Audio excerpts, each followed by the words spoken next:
Where is the crash? That is the question many of you are asking after watching my videos for close to a year now. This summer, throughout many cities in the US, housing affordability has reached all-time lows. Bidding wars are still a reality and record high prices are seen in dozens of markets. If you recall, last year in June, we actually began seeing relief in the markets following 2 years of steady growth. This change caused many to begin speculating about the realities in the coming 12 months. Many, including myself, predicted that this was the start of a long housing bear market, one that would finally bring prices down to reasonable levels. And for many months this was true. The Case-Shiller, arguably the most famous housing price indicator we have, fell for 7 straight months, something that hasn't happened since 2008. In fact, it was falling at a pace faster than the great 2008 crash. But as the year went on, things slowly turned around. Many markets throughout the country got off to a hot start in 2023 and continued that momentum into the summer. Now as we enter June, the situation has once again returned to bubble territory. In many East Coast and Midwest cities, prices never really dipped significantly, and today these residents find themselves battling record high prices along with interest rates approaching 7%. For example, in my local market, the Cleveland market, which by statistical measures has been one of the most resilient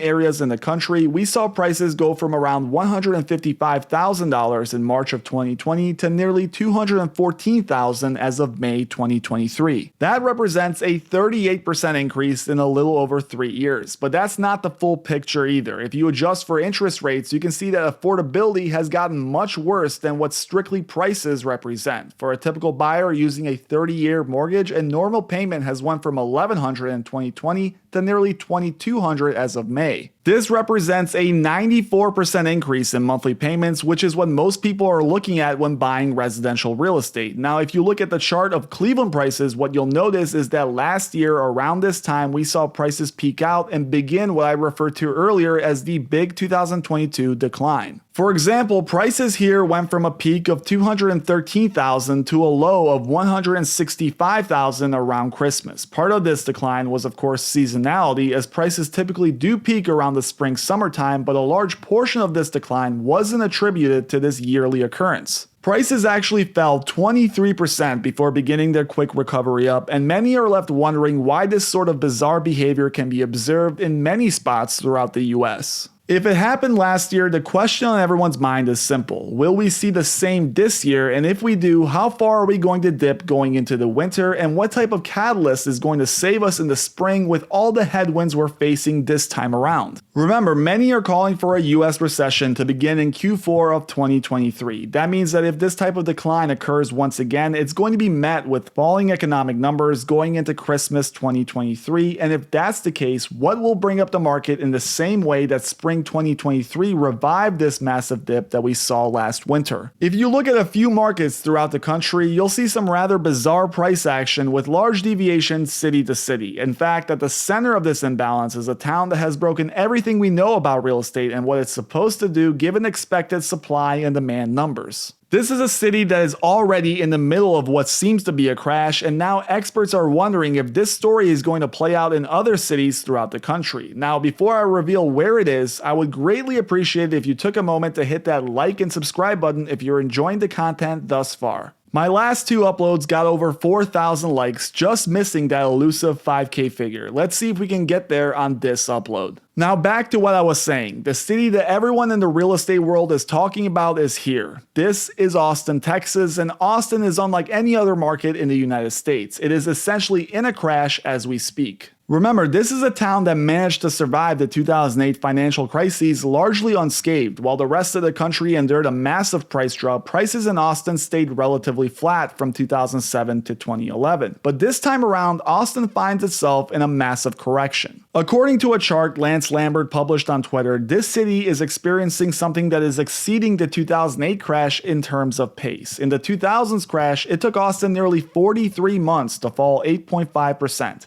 This time, in just 9 months, prices have fallen 10%. Now, you could argue that this isn't really news, considering that Austin prices are still well over 40% higher than what they were pre-2020, but you can't deny that a 10% decline year over year is significant, considering that we're at near record low supply and the dynamics that shaped the 2008 crash are nowhere to be found today. We're seeing record low bankruptcies, record low new listings, and yet despite this, some cities like Austin are in freefall. While a 10% decline may not seem like much, please remember that in the last big crash, we saw home prices decline 28% from peak to bottom, and it took over 5 years to get there. At the current pace of the Austin market, we would exceed 2008 losses by next summer, and no expert has a valid reason why. There is plenty of speculation and theory, but very few solid answers can explain the weakening relationship of supply and demand in housing. I've shown this chart on the channel before, but this time around I want to focus on some of the specifics around it. This is from Bill McBride's Substack, and it's a chart he often publishes showing supply levels versus price changes. Without boring you to death, it essentially goes like this. On the left axis, you have months of inventory, which essentially is a measure of housing supply or how many houses are for sale in the market. And on the x-axis on the bottom, you have price changes month over month. This is essentially a measurement of how much prices are moving on a month-by-month basis on the national level. And you can tell from the dots here that as housing inventory increases, what you tend to see is prices decrease. This makes sense. You learn in economics class that the more abundant something is, the harder it is to raise the price. If demand doesn't increase with it, you see prices decline. Throughout history, if housing inventory is below this 8-month number, you typically see month-over-month drops. The opposite is true when inventory is tight. When you have inventory under 6 months of supply, you tend to see month-over-month increases. In summary, inventory tells the tale. Historically, if there is plenty of inventory, housing prices drop. If inventory is tight, housing prices go up. This chart has been extremely reliable in predicting this trend of prices by examining this exact relationship, but somehow in 2022 the trend disappeared. We saw over and over again that despite extremely low inventory numbers, month-over-month prices declined. Not only did they decline, but they often did so severely. Never in recent history have we seen numbers like this. What previously would be considered an extreme outlier became the norm. And remember, this was on the national level. This wasn't some obscure market with influences by various niche dynamics. Now, in recent months, we are slowly shifting back to the norm, but given these dots over here, it's pretty clear that those previous beliefs we had about the relationship of inventory and prices are false or at least somewhat misunderstood. There is growing evidence showing that recent interest rate hikes, affordability, and changing market psychology have put a dent into what was considered previously normal consumer behavior. Right now, in many cities across the country, you're seeing very few transactions dictate prices. Real estate, even when it was at healthy inventory levels, was an illiquid marketplace, meaning that home prices were based on the very few transactions that took place in your particular neighborhood. Today, it's not uncommon to see only one house for sale in an entire subdivision, and when this starts happening, you can get rapid fluctuations to the up and downside. This is especially true when you add in investors who are now buying 1 out of every 10 homes. Investors operate under a very different psychology than typical normal everyday buyers. They are much more sensitive to price declines. This is especially true when you consider they're normally leveraged.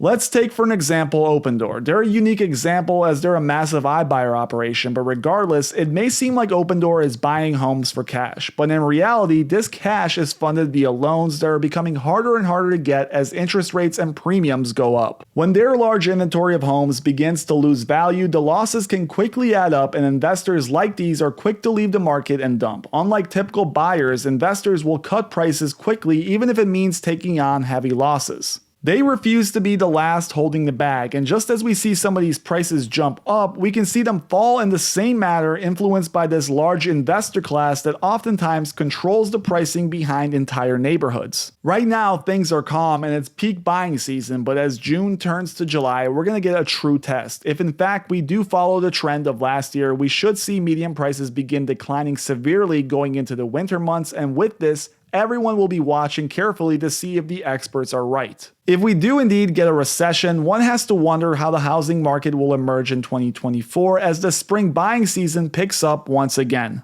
If what the experts predict comes true, it's very hard to imagine that we will get another spring rally like we did in 2023, and if we don't, the investors will likely flee, setting off a downward spiral that we have already witnessed in cities like Austin. Thank you guys for watching. As always, please make sure you hit that like and subscribe button if you enjoyed the content, and let me know in the comments below if you agree with my angle regarding investors, the winter slowdown, and my 2024 predictions.